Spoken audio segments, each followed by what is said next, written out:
오늘은 골로새서 3장 15절 말씀 가지고 평강이 통제하게 하라라는 제목으로 말씀을 전하겠습니다.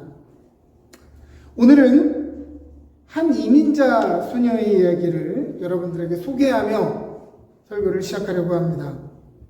그녀는 1991년도에 한국에서 태어나 어린 시절 미국으로 이민을 갔습니다. 음악에 일찍이 재능이 있어 11살의 나이에 연예기획사에 픽업되어 한국에 있는 국제학교와 또 미국을 오가며 아이돌 가수 연습생으로 지냈습니다. 그러나 데뷔가 계속해서 미뤄지다가 결국 데뷔가 무산되면서 13년째 연습생 기간을 마무리하고 미국으로 돌아갔습니다. 이제 가수의 꿈을 접고 뉴욕대 TC 예술대학에서 뮤직 인더스트리와 갑자기 이상하게 떴어요. 뮤직 인더스트리와 또 사이콜로지를 공부했다고 합니다. 제가 이 소녀의 어린 시절을 한번 사진으로 찾아보고 싶어서 검색을 한 거의 20분가량 했는데 어린 시절의 정보가 없습니다. 어린 시절의 사진을 찾아볼 수가 없어요. 다른 말로 하면 어린 시절에는 연습생으로 있었으나 존재감이 없었다는 얘기겠죠. 우리가 이 소녀의 입장으로 생각해 본다면 당연히 예측해 볼 수 있는 감정은 13년이라는 시간 동안 겪어야 했던 실패감, 또 자신을 불러서 희망을 줬지만 데뷔의 기회를 주지 않은 소속사에 대한 배신감, 이 땅에서 이민자로 살아가면서 한국인으로도 미국인으로도 어디에도 속하지 못한다고 느꼈던 외로움을 느꼈을 것입니다. 참으로 거친 어린 시절을 살았죠. 분명 재능이 있어 아이돌 연습생이 되었고 곧 인정받을 줄 알았는데 사실은 아이돌로서는 너무 큰 키, 176cm의 키와 허스키한 저음 때문에 당시에 한국의 아이돌들은 맑고 청아한 음색들을 가진 사람들이 주로였기 때문에 이 허스키한 저음이 팀과 맞지 않는다라고 해서 자꾸 미뤄졌다고 해요. 보통의 사람이라면 얼마나 자신의 큰 키를 원망했을까요? 맑은 음색이 아니라 허스키한 목소리를 타고난 자신을 얼마나 원망했을까요? 가수가 되겠다고 국제학교까지 다니며 부모님의 서포트를 받았는데 모든 계획이 실패하고 13년이 지난 후에 아무것도 아닌 채로 일반인으로 돌아가야 했을 때 그 실패감은 어떤 종류의 것이었을까요? 아예 처음부터 뽑지를 말든가 뽑아놓고 13년간 희망 고문만 하고 데뷔시켜주지 않은 소속사에게 얼마나 배신감을 느꼈을 것이며 자기보다 훨씬 늦게 온 이 후배들이 먼저 데뷔하는 모습을 봤을 때 어떤 마음이 들었을까 하는 생각이 듭니다.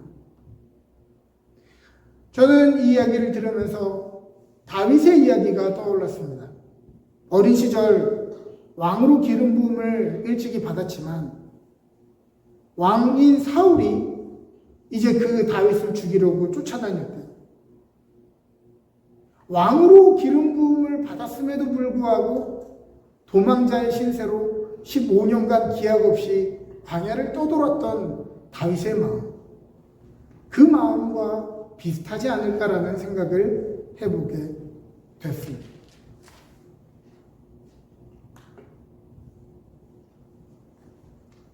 차라리 택하지나 말지, 왕을 원하지도 않는 왕을 시켜준다고 웬 희망 고문이란 말입니다. 차라리 안 된다고 하지, 처음부터 안 된다고 하지, 너는 음악에 재능이 있어라고 해놓고 데뷔시키지 않는 그것은 웬 희망 고문이란 말입니까? 그저 자기 또래 친구들이 경험하는 평범한 삶을 더 갈망하지는 않았을까요? 완전한 한국 사회에도 환영받지 못하고 완전한 백인 사회에도 환영받지 못했던 자신을 보며 얼마나 외로웠을지 생각해 봅니다.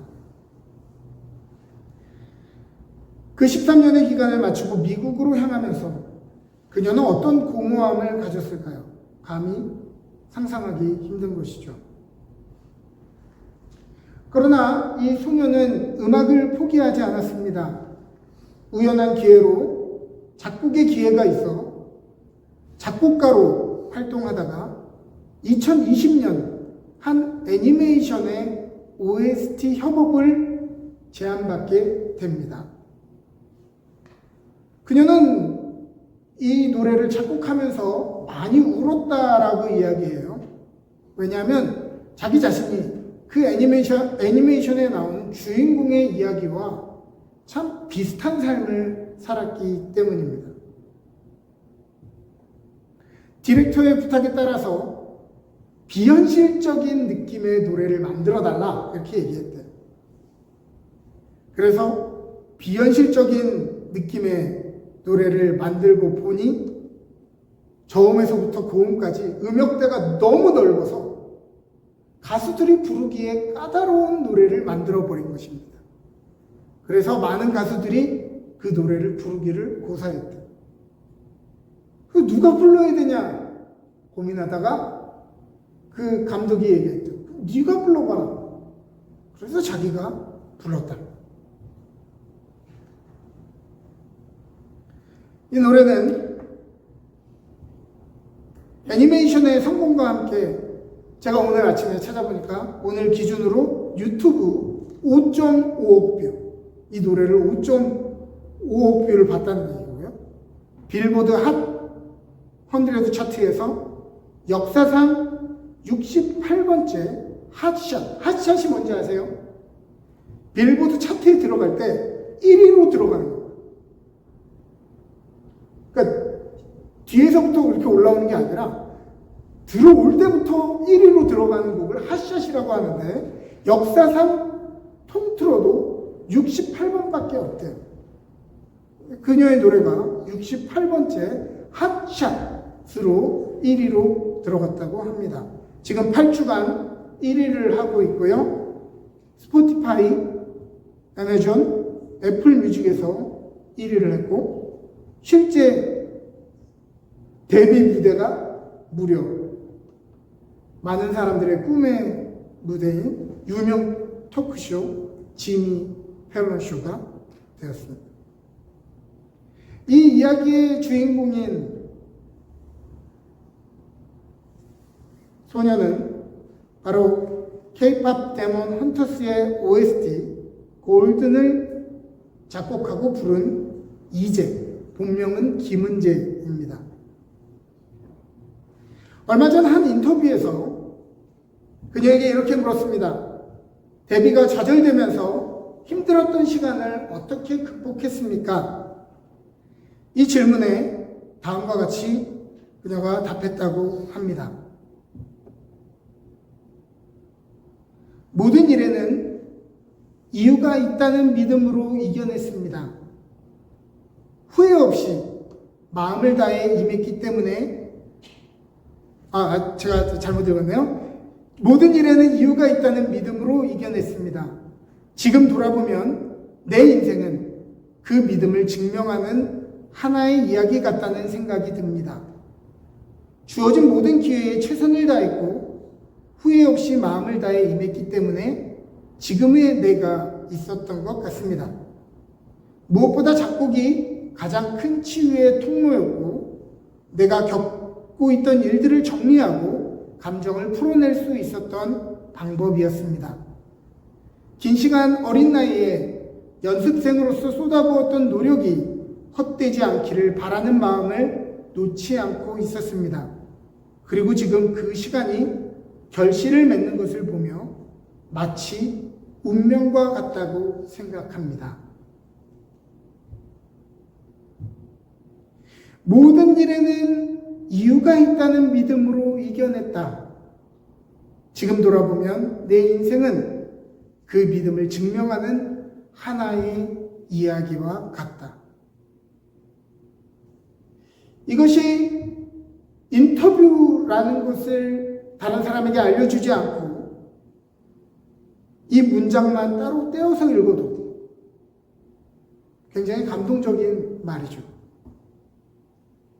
긴 시간 먼 나라에서 노예로 살다가 총리가 되었던 요셉의 이야기를 떠올리게 합니다. 그녀는 언제나 삶이 막힐 때마다 이 명언을 마음속에 새겼다고 해요. Rejection is redirection. 이 명언이 출처가 브라이언 맥길의 말인지 자한비 가르베의 말인지 멜 로빈스의 말인지 제가 출처를 찾아보려고 했는데 여러 사람이 비슷한 말을 해가지고 누가 오리진인지는 알지 못하겠지만 확실한 것은 기독교적 사고에 근거한다는 것을 제가 확정할 수 있습니다. 정확히 그녀의 종교가 무엇인지 포털 사이트에는 나오지 않지만 그의 할아버지 신영준 장로님의 영향을 많이 받았던 것으로 보아 기독교 가정에서 기독교 가치관 아래서 자랐다는 것을 알 수가 있습니다. 이 한 문장 안에는 많은 의미가 내포되어 있습니다. 믿음으로 살아가다 보니 시간이 지나 힘든 시간들도 다 의미가 있었고 자신의 삶을 이끌어주는 성장의 도구였다는 것을 깨달은 것입니다. 요셉이 참 험난한 인생을 살고 이제 애굽의 총리가 되어서 자신들을 팔아치운 원수 같은 형들을 만났을 때 분노가 아니라 하나님께서 나를 왜 이곳에 보내셨는지 이해했던 것처럼 창세기 45장 5절에 이렇게 얘기합니다. 당신들이 나를 이곳에 팔았다고 해서 근심하지 마소서, 한탄하지 마소서. 하나님이 생명을 구원하시려고 나를 당신들보다 먼저 보내셨나이다. 이게 믿음이죠. 믿음은 힘들 때는 힘들다고 얘기하고 좋을 때는 좋고 몸부림치기 이렇게만 되는 것이 끝나는 것이 아니라 요셉처럼 힘든 시간도 이유가 있겠지. 하나님이 나에게 주신 복된 어떤 계획이 있겠지라고 생각하며 그 시간들을 받아들일 수 있는 사람. 그리고 시간이 지나서 하나님이 왜 그 시간들을 허락했는지 깨달을 줄 아는 사람. 이 사람이 믿음의 사람 아니겠습니까?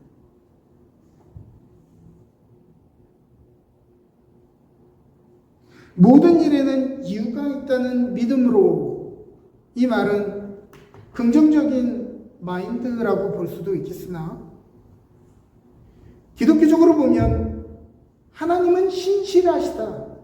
우리의 삶의 모든 순간에 바로 하나님의 헤세드를 믿는 믿음과 같습니다. 여기에 모든 일이라고 하는 것은 당연히 좋은 일만 의미하는 건 아니겠죠. 억울한 일, 불안한 일, 슬픈 일, 내 삶에 이게 지금 어디로 가고 있는지 모르고 있는 그 애매한 시간 모든 것을 포함한 것일 것입니다. 그러나 그 시간들에 우리가 고백해야 하는 것은 하나님은 선하시다. 내 삶을 향한 하나님의 계획은 신실하시다라는 믿음입니다. 그게 바로 헤세드의 하나님을 믿는 신앙이죠.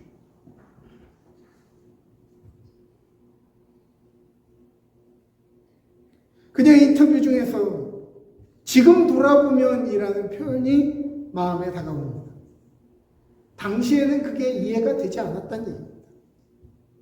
오늘 우리의 삶에는 보면요. 오늘 우리의 삶이 이해가 되지 않는다고 우리가 역정내는 것이 얼마나 많은지 모릅니다. 내가 지금 이해되지 않는다고, 이 시간이 이해되지 않고, 이 자리가 이해되지 않고, 오늘 내 처지가 이해되지 않는다고 우리가 얼마나 원망을 하고 얼마나 발광을 하는지 모릅니다. 그러나 그녀의 고백은 지금 돌아보면 이라는 말은 뭐냐면, 그때는 이해되지 않았지만 참아냈다는 거예요. 여러분들 아시죠? 유명한 노래 아모르 파티라는 노래. 그게 헬라어 격언에서 나온 거 아닙니까?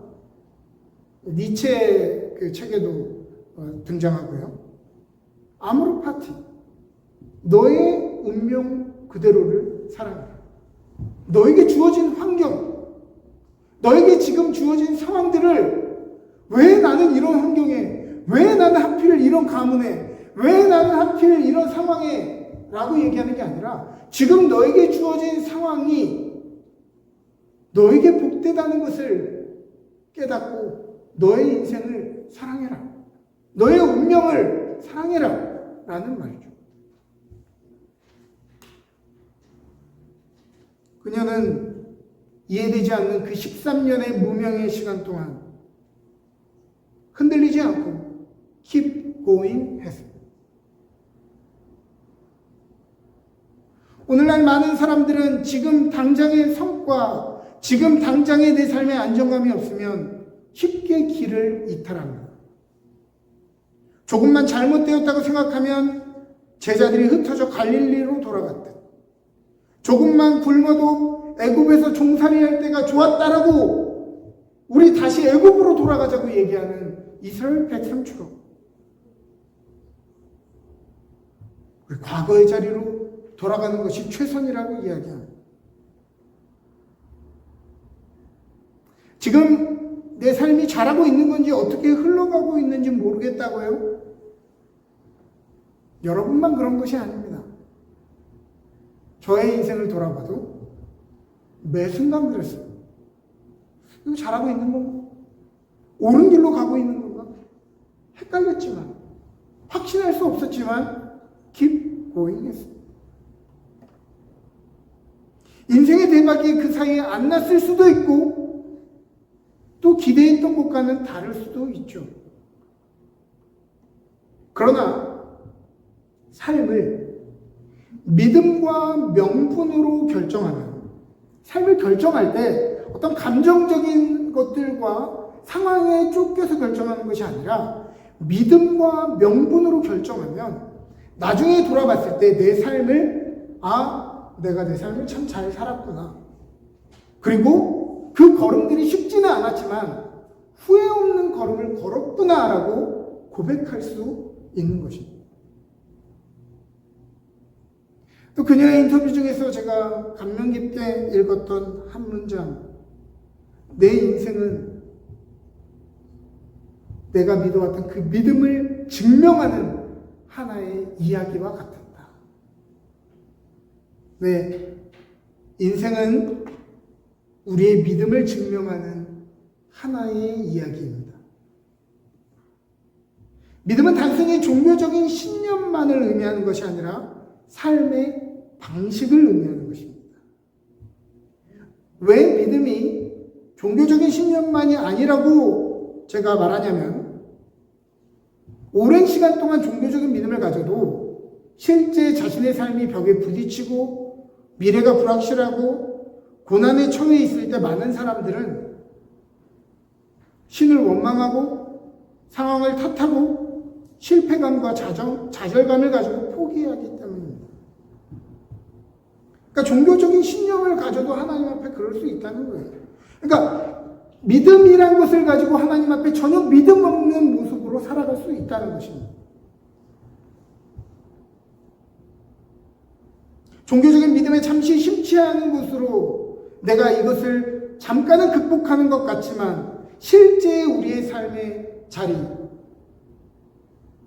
직업의 현장, 우리의 삶의 자리로 돌아오면 믿지 않는 사람들과 똑같을 수 있고, 아니면 그보다도 못할 수도 있습니다.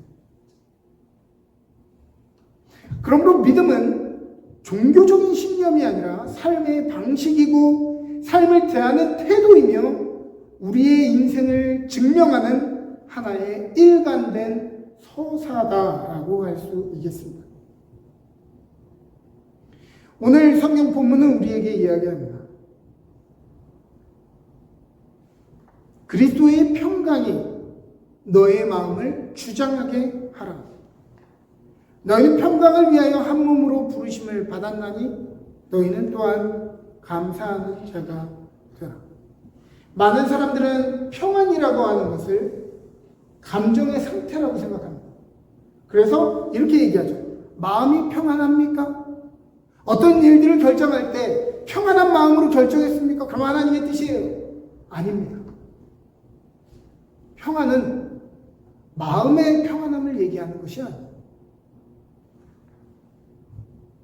평안한 마음 상태가 평안이라면 우리는 살면서 절대 평안할 수 없습니다. 왜냐하면 문제없는 인생이 없기 때문이죠.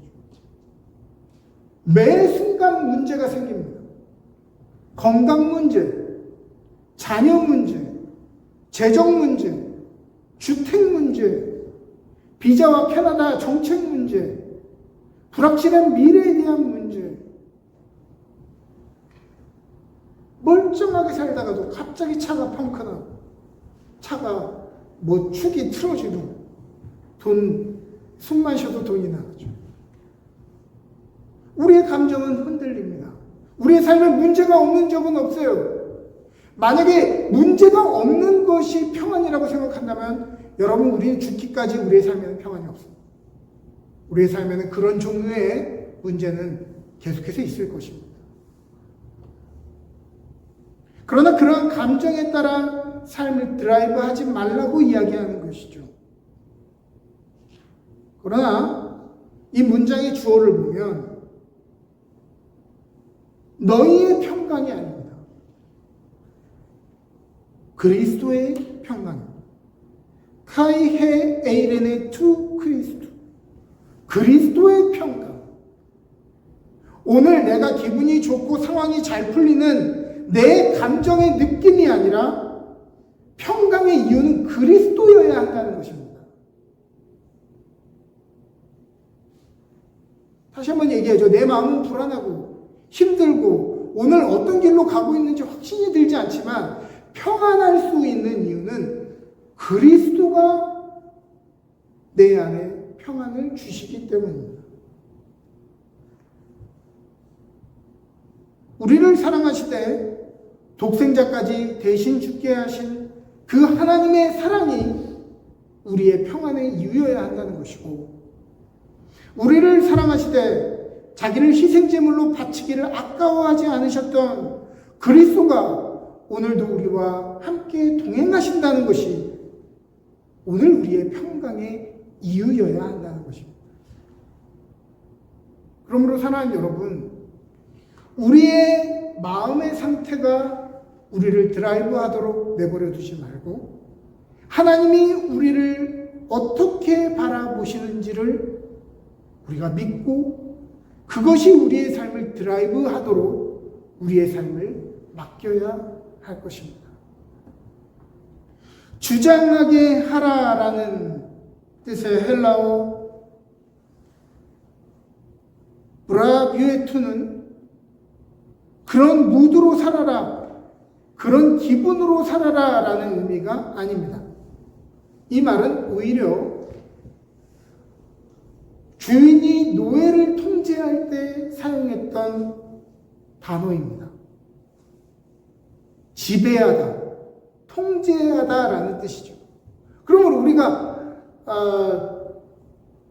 평안하게 사십시오라고 하면 마음의 평안을 좀 가지고 한숨 깊이 숨을 들이쉬고 명상하듯이 공기를 좀 들으시면서 마음의 편안함을 찾으십시오라는 말이에요.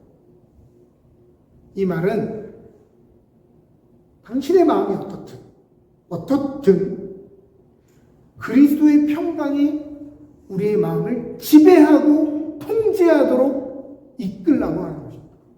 내드리라고 하는 것입니다. 그러므로 평안이라고 하는 것은 평화롭게 느껴지는 상태가 아니라 혼돈 속에서도 또 불구덩이에 던져질 상황에 처해 있을 때도 그리스도로 말미암아 내 마음을 평안으로 통제하는 상태입니다. 마치 다니엘의 세 친구가 지금 당장 풀무불에 들어갈 상황이 되었지만 주님 어디에 계십니까? 당황한 것이 아니라 주님이 선하시다는 것을 믿고 혹시 죽을 수도 있지만 하나님이 살리시지 않을 수도 있지만 그리 아니하실지라도 왕이시여 저는 하나님을 섬기겠습니다. 다니엘이 사자굴에 던져질 때 하나님이 사자들이 입을 다 막아버릴 거야 믿고 들어간 게 아니에요. 무슨 일이 일어날지 알지 못했지만은 혹시나 죽을 수도 있다는 생각을 했지만은 하나님은 선하시다라는 마음으로 평안을 가지고 들어갔던 것입니다. 그게 바로 그리스도의 평강이 우리의 마음을 통제하는 지배하는 상태인 것입니다. 로마서 8장 32절은 우리에게 이야기합니다. 자기 아들을 아끼지 않고 모든 사람을 위해 내어주시니가 어찌 그 아들과 함께 모든 것을 우리에게 주시지 않겠느냐. 그러므로 믿음으로 산다는 것은 교회를 얼마나 열심히 다니는 것만으로는 증명이 되지 않습니다. 역사적으로 교회사를 조금만 우리가 공부를 해봐도 교회사를 공부 안 해도 우리가 신앙이 10년이 되었다면 신앙의 연차가 10년이 되었다면 10년 동안 지나갔던 사람들 한번 보십시오. 교회 안에 종교적인 열심 안에 있어도 믿음에서 파산한 인물들이 얼마든지 있다는 것을 우리는 너무도 많이 보았습니다. 믿음이 있다는 것이 교리에 충실한 사리 판단과 열심으로 그 교리를 지키는 것만도 의미하지 않습니다. 그 기준이라면 예수님에게 가장 칭찬을 받았어야 하는 인물들은 바리새인들이기 때문입니다. 그러나 바리새인들은 예수님에게 질타를 당했죠. 예수가 그리스도요 구원자임을 알고 성경적인 지식을 많이 가진 것이 믿음인가? 감리교회 창시자 존 웨슬리는 좀 세게 발언을 했는데 뭐라고 발언을 했냐면 예수가 그리스도요 구원자임을 알고 있는 것이 믿음이라면 마귀야말로 그것을 가장 정확하게 알고 있는 자들이다. 근데 마귀들을 향해서 믿음이 좋다라고 이야기하지 않지 않는가? 여러분, 예수님이 그리스도요. 그분을 믿는 것이 구원에 이른다는 것을 아는 것이 믿음이라고요? 아닙니다. 마귀도 그런 믿음을 가지고 있기 때문입니다. 그러므로 믿음이라고 하는 것은 우리의 감정과 지식과 상황에 근거하는 것이 아니라 오히려 우리를 향하신 그리스도의 믿음, 그리스도께서 우리를 향해 어떤 믿음을 가지셨는가를 믿는 것이 믿음입니다. 또 나를 바라보시는 하나님의 마음으로 사는 것이 믿음이죠. 그렇기 때문에 불확실한 상황에서도 확신할 수 있고 외로운 중에도 그 날개 아래로 달려가 그 날개 아래서 위로를 구할 수 있고 다 이해할 수 없는 상황에서도 포기하지 않고 끝까지 자신에게 주어진 길을 걸어갈 수 있는 것입니다. 또한 본문은 너희가 평강을 위하여 한 몸으로 부르심을 받았다 이야기합니다. 교회가 한 몸이라고 하는 말은 서로가 서로에게 평강을 끼치는 존재여야 한다는 것입니다. 교회의 전제는 뭐냐면 우리 모두는 완전하지 않다는 것입니다. 오늘 우리는 믿음이 좋은 것 같다가도 내일 다시 믿음이 약해지는 것 같이 믿음이 무너질 수도 있고, 오늘 정말 하나님 앞에 헌신된 삶을 결정했지만은 내일 실족할 수 있다는 것이죠. 그때 어떻게 해야 되냐? 믿음의 동료들이 함께 응원해주고 기도해주고 다시 세워줄 수 있는 공동체. 각자가 그런 상황들이 계속 번갈아가면서 다르게 오지만, 삶의 문제들이 각자 다르게 터지지만, 오늘은 내가 위로를 받았다가 내일은 내가 위로를 해줄 수 있는, 우리가 모두가 불완전하기 때문에 하나님께서 우리를 한 몸으로 서로를 기댈 수 있는 공동체로 불러주셨다는 것입니다.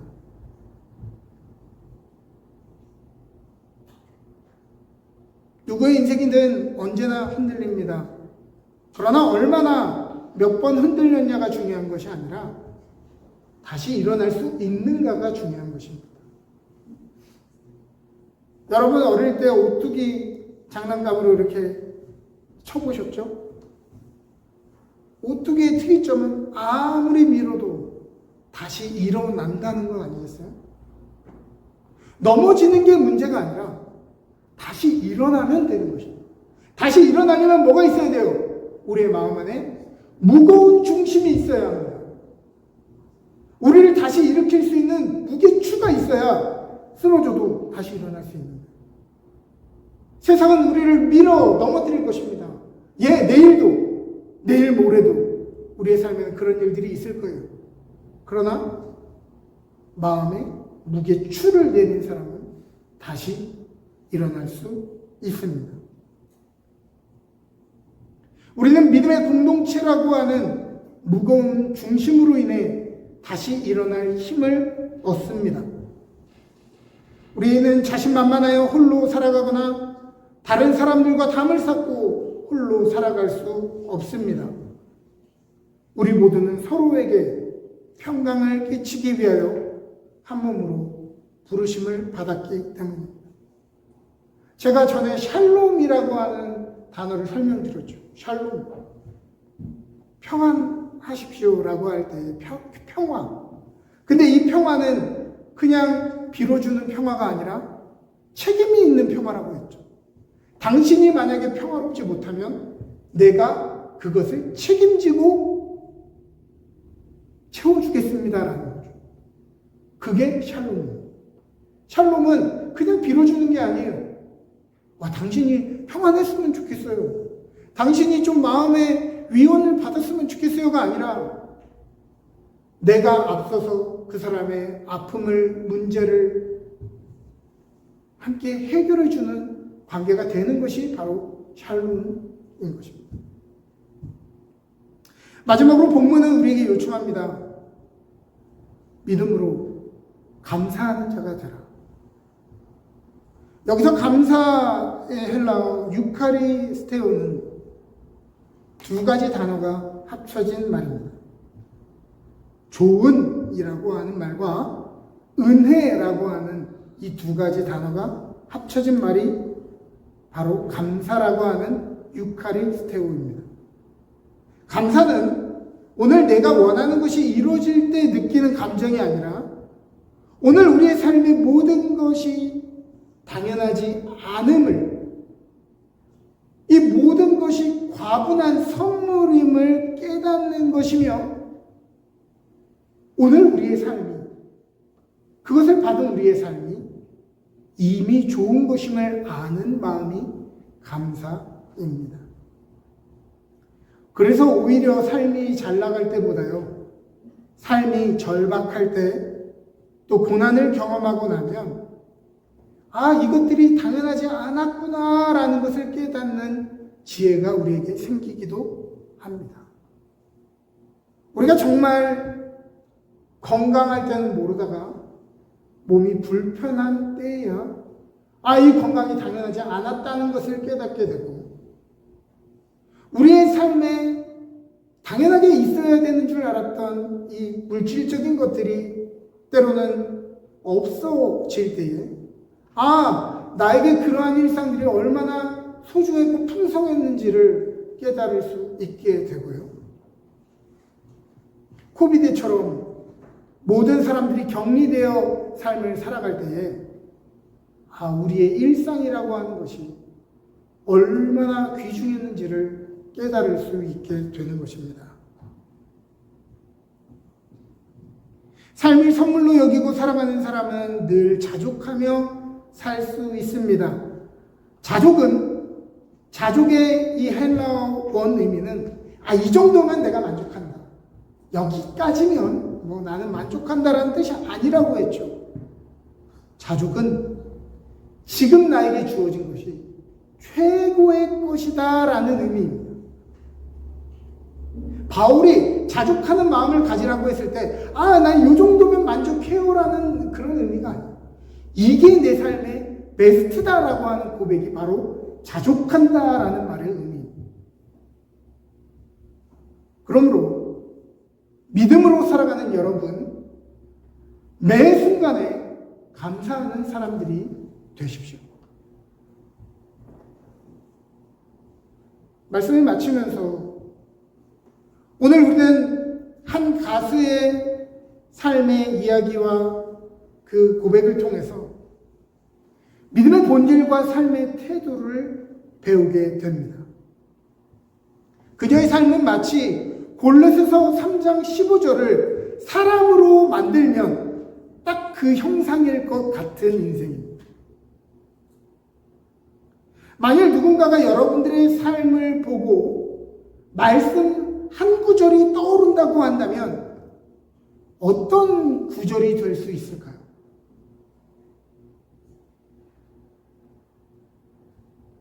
말씀대로 사는 삶이란 율법에 매여서 나를 그 율법에 억눌리고 다른 사람들을 판단하며 사는 삶이 아니라 내 믿음과 내 인생이 누군가에게 명료한 말씀 한 구절로 보여지는 인생이 말씀으로 사는 삶, 말씀을 따라 사는 삶.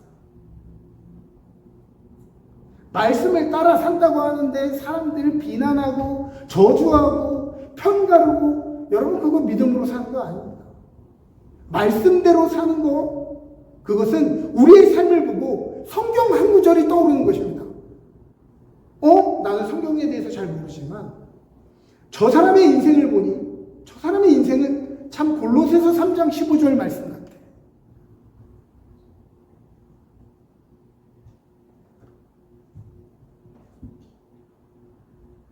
제가 이 가수의 인터뷰를 보면서 그것을 본 것입니다.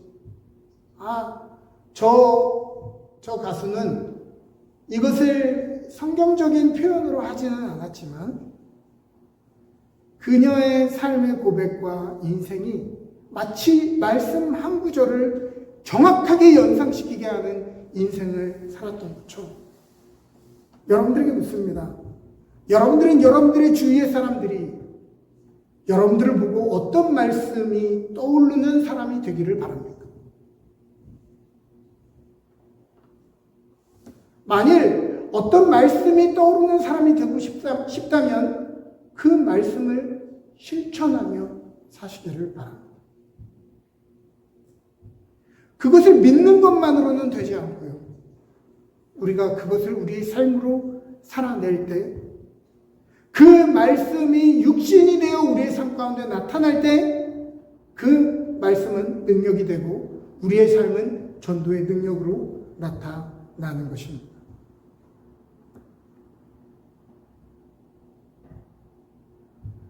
내 마음의 느낌이 아니라 오늘 눈에 보이는 상황이 아니라 우리를 향하신 그리스도의 평강이 내 삶을 통제하고 지배할 수 있도록 여러분 내어주시기를 바랍니다.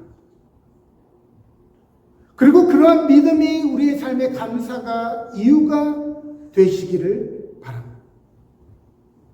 우리 모두는 때때로 연약하기에 서로가 서로에게 응원하고 기대하고 채워줄 수 있는 샬롬으로 살아갈 수 있는 저와 여러분 되시기를 주님의 이름으로 축복합니다.